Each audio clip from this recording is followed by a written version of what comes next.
Oh, hello again, everyone. Welcome back. Thanks for visiting once again. Nice to see you all. So back we are after a short gap to the Chinook, or as your friend and mine in America, Brian over at Got Fuels Model Car Garage calls it, the Shitnook, or I understand he found that it was called that by some people. An interesting name to be certain, but thank you to him. Do go give him a call and give him a visit when he's on his lives. He runs a very good live. They're very tight actually, and very friendly, and very welcoming of new people. It's always worthwhile giving it some time. He runs them at 10 o'clock UK time at night on a Saturday, so it's worthwhile going along. So anyway, that's Brian over at Got Fuels, and whilst I'm on the subject of shouting out people who build cars, Oz Scale Modelling, you all know Peter, I'm sure. He's building a Martini Brabham, I think, at the minute, which he's just done the tyres, or doing the tyres on, which he's been quite scientific about this, and he's given the tyres 3 laps of wear, I think, and I can, who can blame him for doing that? That's a good thing to do. So yeah, drop in and see Oz. He does some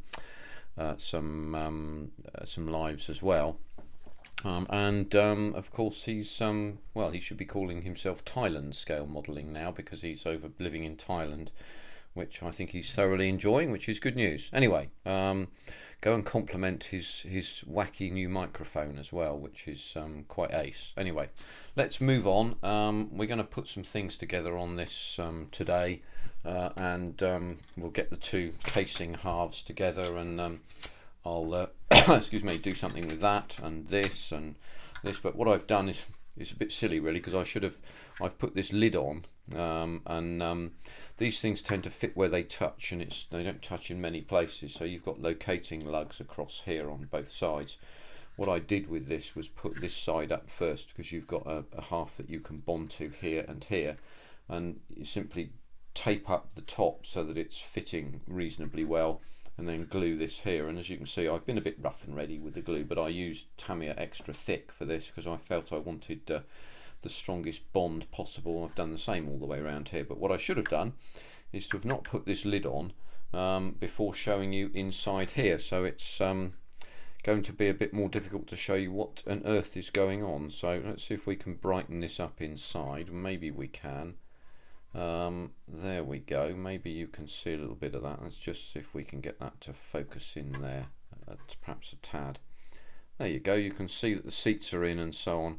I've done a bit of a wash on that cockpit, not cockpit floor, the cargo bay floor, and also there's some bits and pieces inside as well that I've done to highlight the mouldings that are already there, and those are the mouldings that are just in here.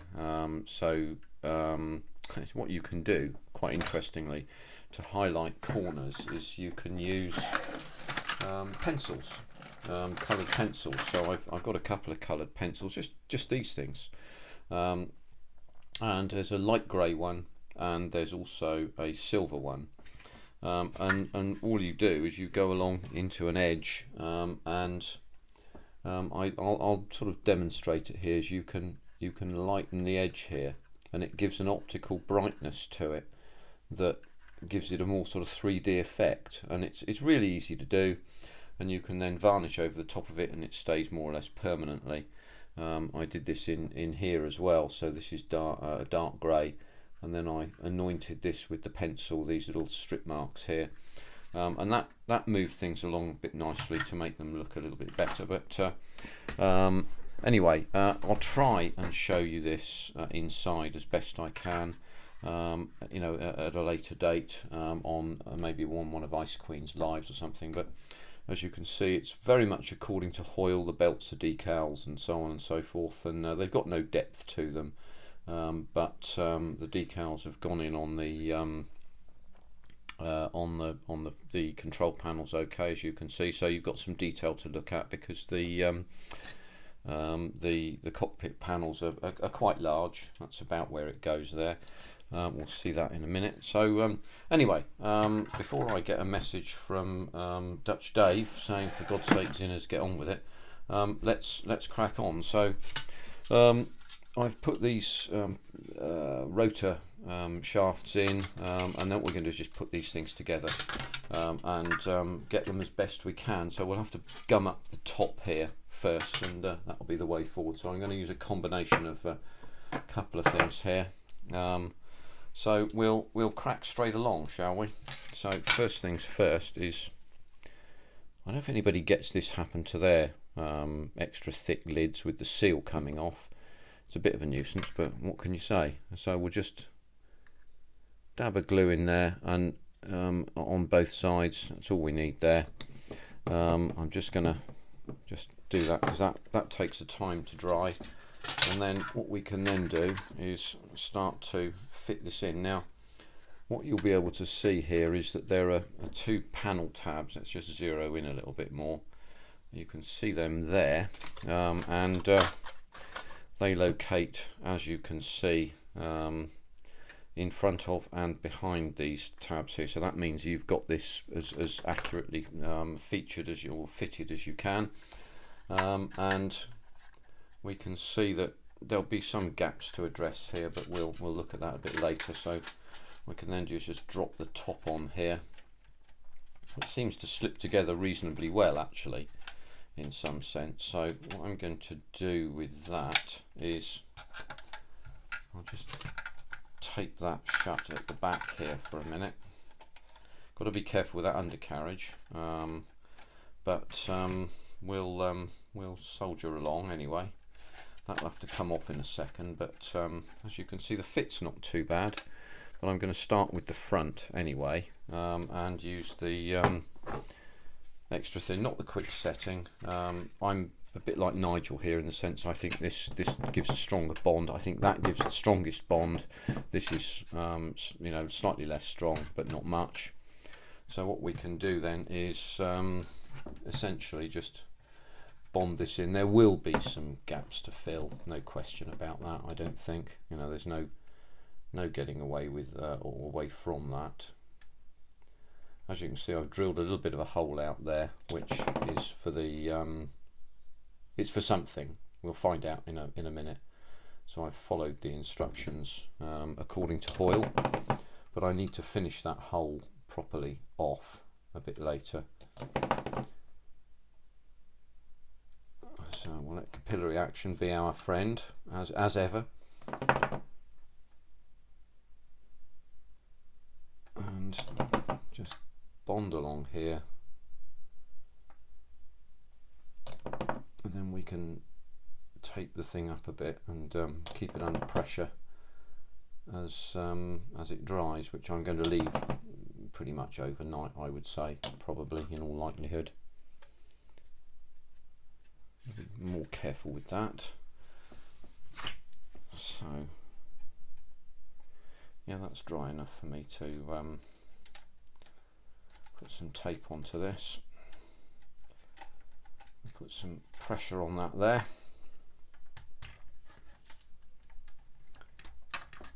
There we go. Alright, so that's that first half of that there. Okay, what I'm going to do now is find my tape and just get a bit more tape ready, because I might want to go more quickly, eh? There we go, I'll leave that there for a minute, and I'm going to put another strip of tape there.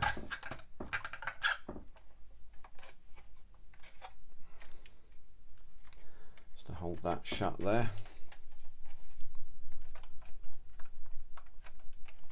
Yeah, see, that's the central section here. I have to put quite a lot of pressure on that to actually get it to shut properly. So I think there's a bend in this. At some point or other that's become apparent. So we'll have to do some gap filling there, I think. It's quite likely is what we're going to have to do. But there we go.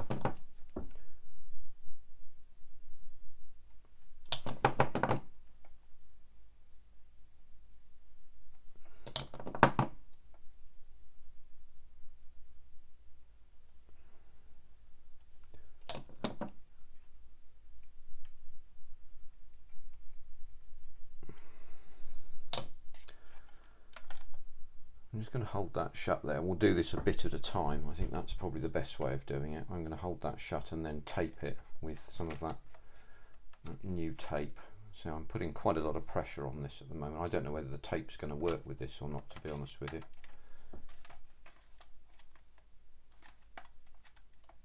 Yeah, that's quite tough, that.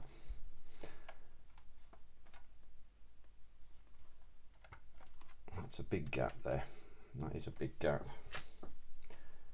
It'll be too big for my gem solution on the gaps here, which is Mr. Surfacer and so on. But there we are. We'll just have to do as best we can, won't we?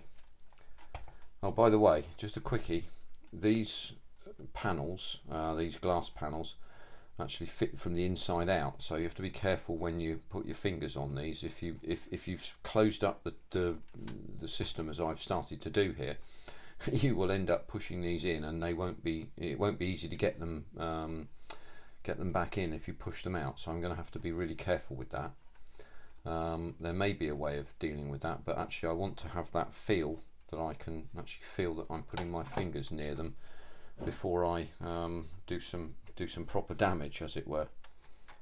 So what I'll do here, I think, is I'm going to bond this end, and then we'll attack the middle once these ends have started to harden off, as it were.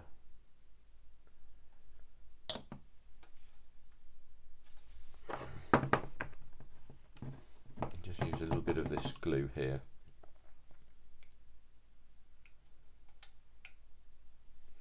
Put that up in there like that, and we'll just wipe away the excess, and then I can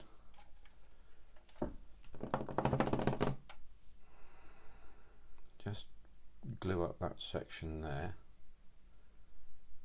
and I'll then put a band of tape over that. I'll wait for a second before I do that.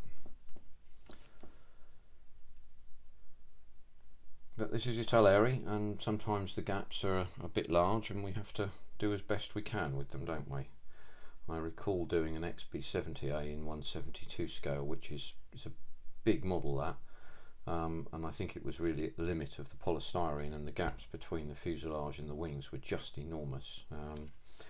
But I managed to get there in the end. That was one of my early return to modelling models, which I didn't televise. But you know, perhaps if I'd done it a year or so later, I would have done. I would have been able to show you the what had happened. But it did take a very long time to do, as it were. So you know, to sand down the corners and the edges and such like. So I'm going to put that down there a minute. We do have to be careful with these undercarriage legs. I did a plastic monkey, actually, because I put these on the wrong way round, which was really spectacularly stupid, because I looked at this and thought, here are the little markings and the pipe markings and the tube markings, and I ought to, you know, want to think about this, and I didn't think about it and put them on the other way around. I had to take the damn things off, so they were actually up that way, which I'd have never got these sections on if I'd have left them where they were. So, oh, hang on a minute, let's go back out again. So they were up inside there. Anyway, never mind. You know, it's all sorted now. So as you can see from the engine sections here, this fits quite closely. The inside of the crew compartment fits quite closely. So right, what can we do with this? Oh, actually, if you ease the bottom out, that bonds, well, that goes in, that gap closes up quite nicely.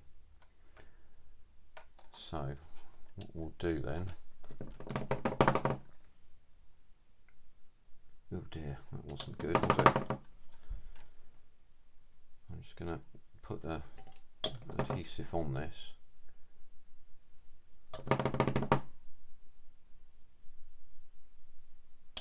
And then hopefully we don't get too much in the way of, shall we say, oozage, but maybe I can bond that in that way. Now I'm not applying an awful lot of pressure here, which is actually good news. And we'll just have to talk amongst ourselves for 30 seconds or so whilst I allow this to start the process of gluing. And I'm trying to apply an absolutely even pressure on this, so I'm having to concentrate on that as well as actually speaking to you, because I don't want dead air. That wouldn't do. You'd quickly switch off if I provided you with 30 seconds of dead air, wouldn't you? And who can blame you, quite frankly? This is probably dull enough to look at with my dull monotone voice, but there we are. Anyway, be that as it may. So that's coming along. It should be okay in a minute, but I will tape it up a couple of places, and hopefully that will hold the thing. See, that's coming apart quite quickly. I'd have to hold this together a lot for a long time. Right, okay, so here's what we're going to do then. I'm going to put a bunch of tape on there. Oh, that's actually holding it shut. I can re-glue this then.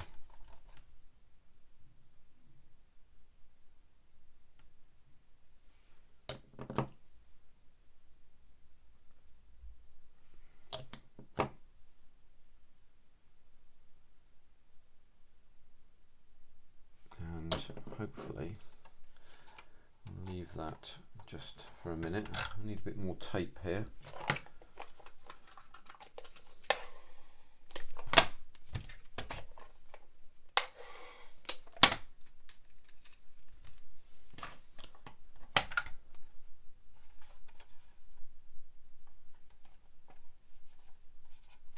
Right. Oh, what's happened here then? Just folded that over, so I'll just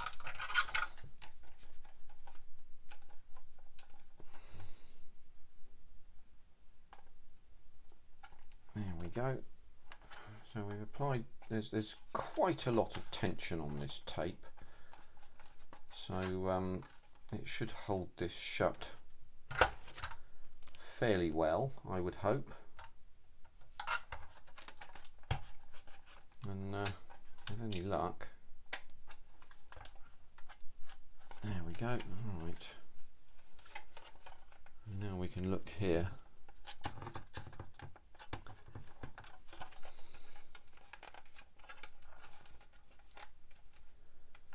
Yeah, this fits okay, but we're going to have to do some work on those joints there. One side is not quite as good as the other, but the interesting thing is that this seems to meet up fairly well, as does that. So let's have a quick look at this panel here, because I did some work off camera with this anyway. As you can see, that's quite wide. Now, I'm not going to press on this yet, but I'm pulling the action of this tape is fucking thing. What's going on here? There we go. The action of this tape is pulling these sides up and out.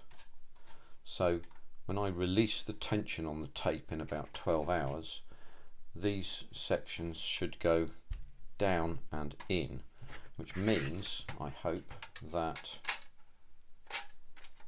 this floor panel should then sit in quite nicely and centrally, and with any luck that should sit in again quite nicely and centrally, allowing me to put in the clear part. I'll take that off a minute, onto here thusly. See, my bit of tape's in the way there, so it's going to be more difficult to do. There we go.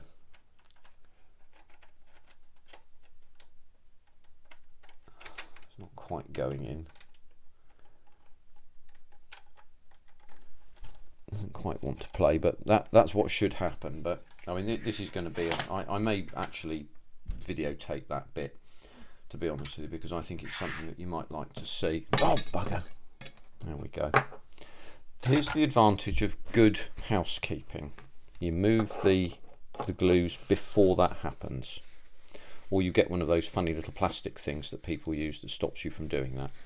But actually, I disobeyed my own rules there, so let's move things away from there. I don't want to damage that. So I disobeyed my own rules there, and this is a salutary lesson to me and maybe to other people as well. But I'm thankful that this wasn't full, otherwise I'd have skittered glue all over the bloody place. But there we are. So we'll put that up out the way there. Make sure we haven't done anything horrid to this. I think we're all right there. Jolly good. What I can then do is I can glue this bit up, and I'd just pour some glue on it. Why not? You know, that would be the right way of going, wouldn't it? There we are. I don't need to move that. I can just leave that as it is.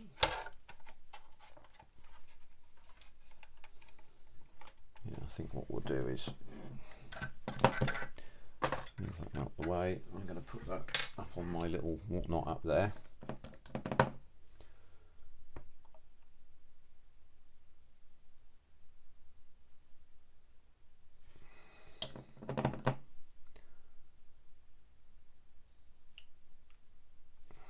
There we go.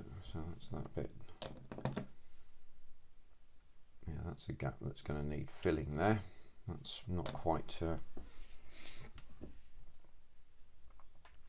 that's not quite as good as it ought to be, but that's all right. That's what modelers do, isn't it? And we act carefully and try and make certain we do the job as well as we can.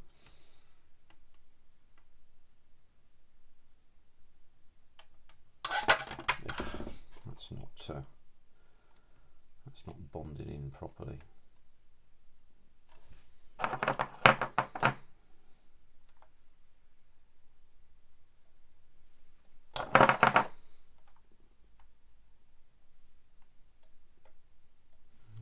Be a bit less than precise here.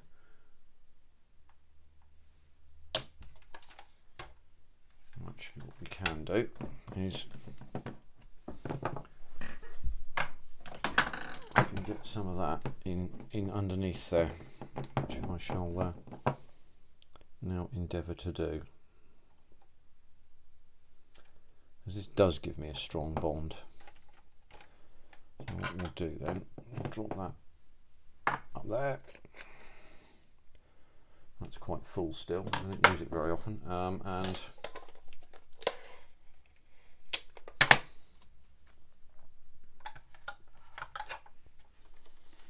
I'll tape that over there and tighten that down onto that, and that should then give us a good deal of purchase against those joints.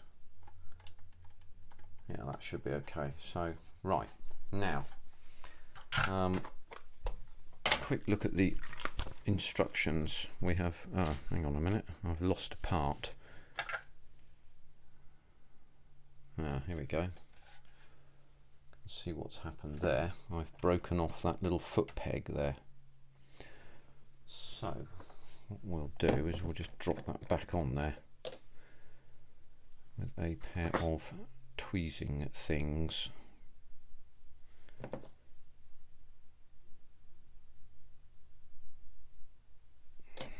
And hopefully no one notices.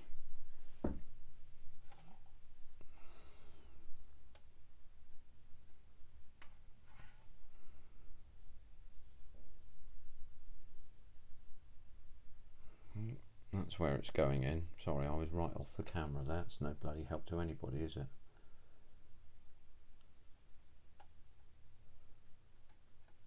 There we go. I'm just going to look under the magnifier for a minute.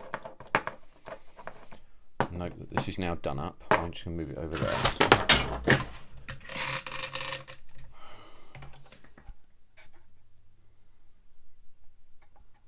Yeah, that should be all right. That's okay. Right, so all right then. So we're, with the exception of this part here, which fits in the back there, which I'll do later, to be honest with you, we're pretty much done with that section, and the next section after that will be the they say engine and then glass fittings. Now I don't know that's a particularly good idea, because we're then into putting things on the underneath, and I think you run the risk of possibly making a bit of a mess of these sections here, the engine sections. So what I may very well do is put the under section on before I attack this lot, having first drilled it, and also the underbody sections 16A, 9A, 13D, which are those? Which are the trailer, not trailer, the trail edge, you know, walk-on panel. So I'm going to do this in the open position because I mean you can't see much in there, but I might as well, eh? And so I need to do some preparation on that, and I'll pull those parts off at that stage. But I think with that I'm going to leave this overnight, and barring any more gluing disasters, I think we're about there with the fuselage sections being put in, which is I'm somewhat relieved about. It's a little easier than I thought. So there we go. You can see me putting the glue away up out of the way now, so that's good. And there we are. So just under half an hour's worth of video there, and I'll catch up with you in a few days' time to show you how this goes, because I think you'll be interested. And thank you very much for your time today, and we'll see you the next time. Bye for now.